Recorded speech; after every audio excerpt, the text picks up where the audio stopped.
श्री स्वामी समर्थ. जय जय स्वामी समर्थ. स्वामींचं नाव घेऊन मी या व्हिडिओला सुरुवात करते. मागी गणेश जयंतीला विनायक चतुर्थी किंवा तिलकुंद चतुर्थी असे म्हणतात.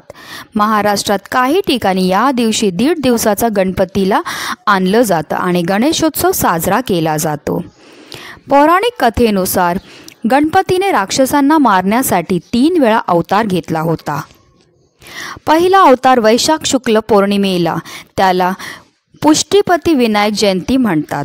दुसरा अवतार भाद्रपद शुक्ल चतुर्थी, जी गणेश चतुर्थी म्हणून ओळखली जाते. तर तिसरा अवतार म्हणजे माघ शुक्ल गणेश जयंती.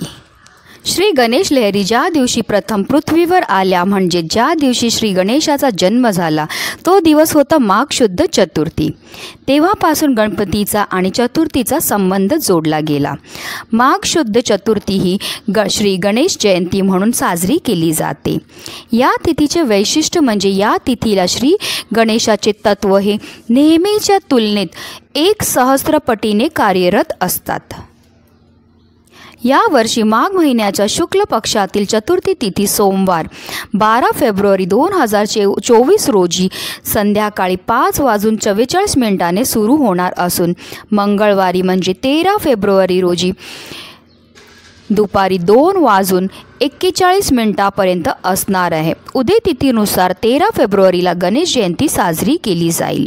गणेश जयंतीच्या दिवशी आपल्याला सकाळी लवकर उठायचं आहे आणि स्नान झाल्यानंतर जे आपल्याला गणपती बाप्पांची विधिविधानपूर्वक पूजा करायची. आपल्याला काय करायचं, गणपती बाप्पांच्या मूर्तीला तुम्हाला एक तामणामध्ये घ्यायचं आणि त्याला आपल्याला अभिषेक घालायचा आहे. तुम्ही पाण्याने अभिषेक घालू शकतात किंवा पंचामृताने घालायचं आहे.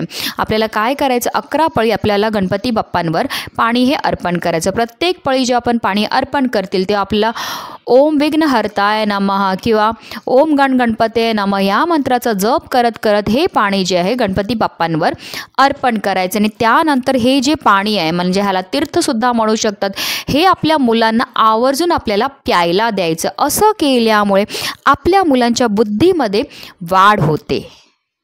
गणपती बाप्पा हे विघ्नहर्ता आहेत. गणपती बाप्पा हे बुद्धीचे देवता आहेत आणि म्हणूनच जे आहे आपल्याला गणपती बाप्पांची गणेश जयंतीच्या दिवशी विशेष सेवाही करायची, पूजाही करायची आणि त्याचबरोबर काही उपाय देखील करायचे, ज्यामुळे आपल्या जीवनामध्ये असणारे सर्व संकटांपासून आपल्याला मुक्तताही मिळणार आहे.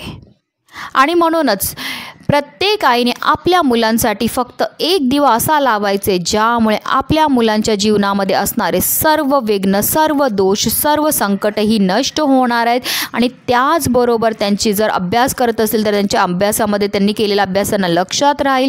त्याचबरोबर जर ते नोकरी करत असेल, नोकरीमध्ये त्यांना प्रमोशन मिळेल. व्यवसाय करत असेल तर व्यवसायामध्ये भरभराट होईल. अतिशय प्रभावी असा हा उपाय आहे जो आपल्याला गणेश जयंतीच्या दिवशी करायचा. त्याबद्दल सविस्तर माहिती मी तुम्हाला या व्हिडिओमध्ये देणार आहे. तो व्हिडिओ पूर्ण पहा. आणि जर तुम्ही माझ्या चॅनलवर नवीन असतील तर चॅनलला सबस्क्राईब करा आणि शेजारी बेल आयकॉन सुद्धा प्रेस करा, जेणेकरून तुम्हाला माझ्या नवनवीन व्हिडिओचं नोटिफिकेशन हे मिळत राहील.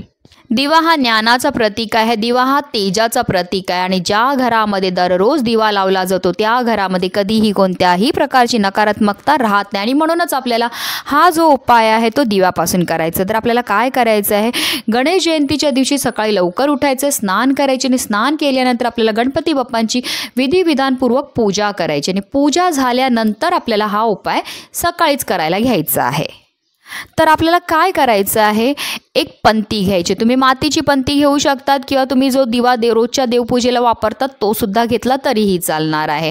आणि त्या पंतीमध्ये आपल्याला 2 वातीची 1 वात करून लांब वात ही टाकायची आणि त्या दिव्यामध्ये आपल्याला मोहरीचं तेल टाकायचं आहे.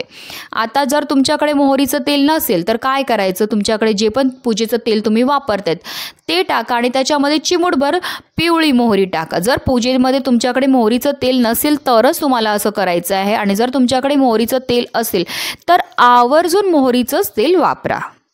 तर असा हा दिवा तयार करून घेतल्यानंतर आपल्याला काय करायचं, एक प्लेट घ्यायची आणि त्या प्लेटवर आपल्याला हळदीने एक स्वास्तिक काढायचं. आणि स्वास्तिक काढल्यानंतर जे आहे त्या स्वास्तिकवर आपल्याला मूठभर तांदूळ ठेवायचे आहेत आणि त्या तांदळावर जे आहे आपल्याला हळद कुंकू अर्पण करून घ्यायचं आणि त्याच्यावरती हा दिवा जो आहे तो आपल्याला ठेवायचा आहे. आणि ह्या दिव्यामध्ये आपल्याला 2 वस्तू टाकायच्या आहेत. पहिली वस्तू म्हणजे आपल्याला एक काळी मिरी टाकायची, त्याचबरोबर आपल्याला एक भीमसेनी कापराची वडी ही देखील त्या दिव्यामध्ये टाकायची आणि हा दिवा आपल्याला प्रज्वलित करून घ्यायचा. आणि हा दिवा प्रज्वलित केल्यानंतर आपल्याला गणपती बाप्पांची आरती करायची आहे ह्या दिव्याने. आणि आरती करून झाल्यानंतर जी आहे ही जी प्लेट आहे ती आपल्याला आपल्या देवघरामध्ये असलेल्या गणपती बाप्पांसमोर ठेवायची आहे. आणि तिथेच बसून आपल्याला एक माळ जे आहे गणपती बाप्पांचा मंत्रोच्चार करायचा आहे. म्हणजे आपण ओम गण गणपते नमः किंवा श्री विघ्नहर्ताय नमः ह्या मंत्राचा निरंतर 108 वेळा आपल्याला जप करायचा. आणि जप झाल्यानंतर आपल्याला हात जोडून गणपती बाप्पांना प्रार्थना करायची आहे.